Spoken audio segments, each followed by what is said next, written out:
듀오링고, 전 세계에서 가장 많이 쓰이는 언어 학습 앱이죠. 귀엽지만 은근 집요한 올빼미 마스코트로도 유명하잖아요. 근데 이 앱이 이렇게까지 커진 데는 많은 사람들이 모르는 결정적인 요소가 하나 있습니다. 바로 커뮤니티예요. 듀오링고는 2011년부터 2019년까지 8년 동안 외부 마케팅에 쓴 돈이 딱 1,500만 달러, 약 200억 원이에요. 대기업이면 1년치 광고비도 안 됩니다. 듀오링고가 어떻게 정식 앱 출시 전까지 대기자 50만 명을 모았는지, 출시 10년도 안 되어서 애플 앱스토어 1위를 어떻게 찍었는지, 1일 사용자 2,100만 명을 어떻게 유지하는지까지 오늘 그 구조를 분해해 볼게요. 듀오링고는 2009년 시작되었습니다. 카네기 멜론 대학 교수였던 루이스 포난과 학생 세브린 해커가 무료 교육으로 언어 학습을 누구나 할 수 있게 하자는 비전으로 출발했습니다. 교수 루이스는 클라우드 서싱의 대부라고 불리는 사람인데요. 그전에는 리캡차를 만들어서 구글에 팔았죠. 그거 아시죠? 웹사이트에서 본 막으려고 읽기 어려운 글자 입력하게 하는 거. 근데 그게 사실은 절판된 책을 디지털화하는 작업이었어요. 사용자가 입력할 때마다 책 한 줄씩 복원되는 구조였던 거죠. 루이스는 이 성공을 반복하고 싶었어요. 무료 앱으로 언어를 가르치되 사용자가 앱을 쓰는 과정에서 번역 작업이 자동으로 이루어지게 해서 그걸 크라우드 소싱 번역 서비스로 수익화하려 했습니다. 이미 가치 교환 커뮤니티가 서비스의 핵심으로 출발한 셈이죠. 곧 그 서비스 모델은 사라졌으나 이 과정에서 교육 앱 자체가 성공한 게 지금의 듀오링고입니다. 그 성장 과정 중에서 가장 흥미로운 건 듀오링고가 커뮤니티를 기업의 핵심 전략으로 초기에 썼다는 겁니다. 듀오링고는 이 커뮤니티를 글로벌 앰버서더라고 불렀는데요. 2016년부터 2021년까지 커뮤니티 총괄이었던 로란 에슬러는 총 4가지의 유형이 있었다고 말합니다. 첫째, 교육 코스를 만들어주는 기여자. 둘째, 오프라인 언어 행사를 여는 호스트. 셋째, 질문에 답하고 안전하게 관리하는 모더레이터. 그리고 마지막, 학교나 교실에서 듀오링고를 쓰는 교육자들. 이렇게 모인 사람들은 크게 코스 제작, 이벤트 열기, 듀오링고 코스 피드백까지 사업의 전반적인 역할을 주로 하게 되었습니다. 듀오링고의 처음 4개 언어 코스는 전문가 팀들이 직접 만들었습니다. 하지만 이내 부족하다는 걸 느껴 이후 코스부터는 수백 명의 커뮤니티 멤버들을 모집해서 만들기 시작합니다. 로라는 이때를 회상하면서 이렇게 말하는데요. 사업의 핵심 요소를 커뮤니티 손에 맡기겠다고 하는 건 회사의 배짱이 필요한 일이라고요. 그렇게 2013년 10월에 듀오링고 인큐베이터, 커뮤니티 자원봉사자들이 탄생합니다. 자원봉사자들에게는 언어 코스를 설계하고 제작할 수 있는 기술 도구가 제공되었고, 봉사자들은 이 기본 가이드를 받고 거기서 문장, 단어 구조, 필요한 스킬을 직접 정하고 자기들끼리 팀도 자유롭게 구성해서 코스를 기획했습니다. 동시에 내부 전문 인력들은 커뮤니티 매니저 역할로 전환되어서 중간중간에 기술적으로 도움이 필요한 부분에 개입해서 멘토링하고 맡기는 걸 풀어줬습니다. 이 방식으로 8년 동안 총 1,000명의 자원봉사 기여자가 37개의 언어로 총 90개 이상의 신규 코스를 만들어냈습니다. 사업적 효과가 엄청났어요. 일반적인 고객은 듀오링고에서 아무 언어나 배우러 오는 게 아니라 특정 언어를 배우고 싶어서 오잖아요. 그러니까 코스가 있느냐 없느냐가 곧 성장의 핵심이자 병목이 됩니다. 새 언어 코스 하나가 추가될 때마다 전체 시장의 크기가 넓어지는 셈이죠. 당시 커뮤니티 리더였던 크리스틴에 따르면 커뮤니티로 만든 코스가 2014년 신규 사용자 유입의 1등 동력이었고 그 이후에도 수년간 성장을 밀어줬다고 합니다. 39개의 신규 언어 코스를 런칭했고 무려 5천만 명의 월간 활성자 수를 돌파했습니다. 실제로 직원이 채 40명에 불과했을 때인데요. 사실 커뮤니티가 알아서 뿅 하고 마법처럼 모든 걸 만들어준다는 말은 거짓말입니다. 하나의 코스를 만드는 데는 평균 3개월이 걸렸고 자원봉사자들은 주당 평균 5시간, 많으면 20시간까지 투입했어요. 비록 자원봉사 커뮤니티가 큰 기여를 해준다고 해도 성공적인 런칭과 유지에는 여전히 상당한 직원 리소스가 필요했죠. 그래서 듀오링고 초기에는 회사 전체가 커뮤니티와 밀접하게 연결되어 있었습니다.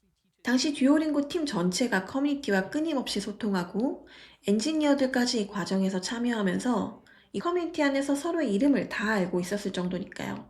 내부 소통 툴로는 슬랙을 사용했고 공지나 아이디어, 사진, 팁, 재밌는 밈도 서로 오갔고 팀별 채널에서 친밀감도 만들고 다른 팀과 진행 상황을 비교하면서 건강한 경쟁도 생겼다고 합니다. 이런 커뮤니티 모델 덕분에 듀오링고는 나바호, 하와이, 웨일스, 마오리, 게이러 같은 희소한 언어들의 코스도 만들 수 있었어요.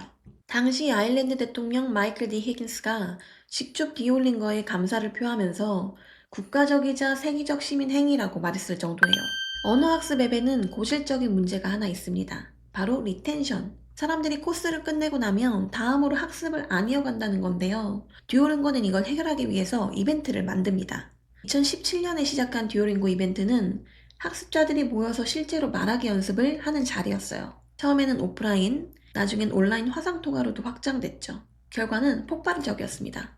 19년에 매주 600개의 이벤트가 113개국, 820개 도시에서 34개의 다양한 언어로 진행됐어요.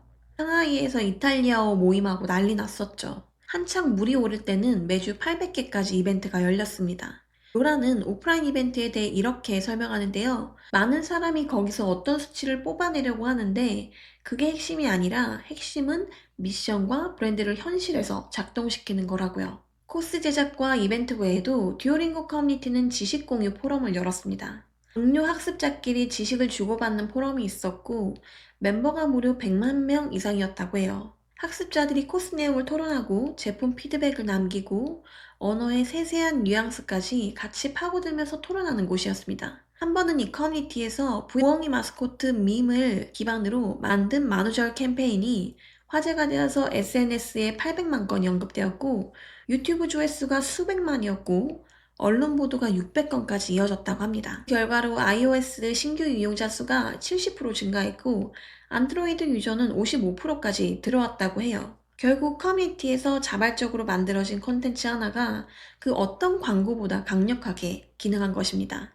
또한 이런 커뮤니티 활동은 듀오링고 브랜드 이야기를 만들어주는 원천이 됐습니다. 포럼에서는 멤버들이 듀오링고와 언어학습이 자기 삶에 어떤 영향을 미쳤는지 이야기를 나누는 시간이 있었는데 이게 추후 Something Like Home이라는 다큐멘터리가 됩니다. 전쟁으로 파괴된 중동 지역에서 탈출한 난민들이 재정착 후에 새로운 언어를 배우면서 다시 희망을 찾는 이야기들로 커뮤니티와 브랜드 미션이 하나로 합쳐진 결과물이었죠. 커뮤니티를 만드는 방법. 로라는 커뮤니티 프로그램을 만들 때 재현 가능한 프로세스를 만들었다고 했습니다. 초기 스타트업처럼 싸게 테스트하고 되는 걸 발견하고 그 다음 스케일업 하는 방식이었죠. 그리고 그 프로세스는 4단계로 설명해요. 첫째, 킥오프. 직접 하면서 모든 걸 기록하는 단계입니다. 보내는 이메일, 회신 받았을 때 보내는 답장, 장소 예약할 때 보내는 메일까지 싹 다 문서화해서 체계화합니다. 예시로 로라가 첫 이벤트를 진행한다고 했을 때 자기 고향 시애틀에 사는 거주민들 500명한테 이메일을 보냈고 구글 폼으로 응답을 받는 노가다부터 시작했어요. 둘째, 실패 테스트. 이때는 당장 확장에는 도움이 안 되었지만 모든 걸 다 테스트해보는 단계입니다.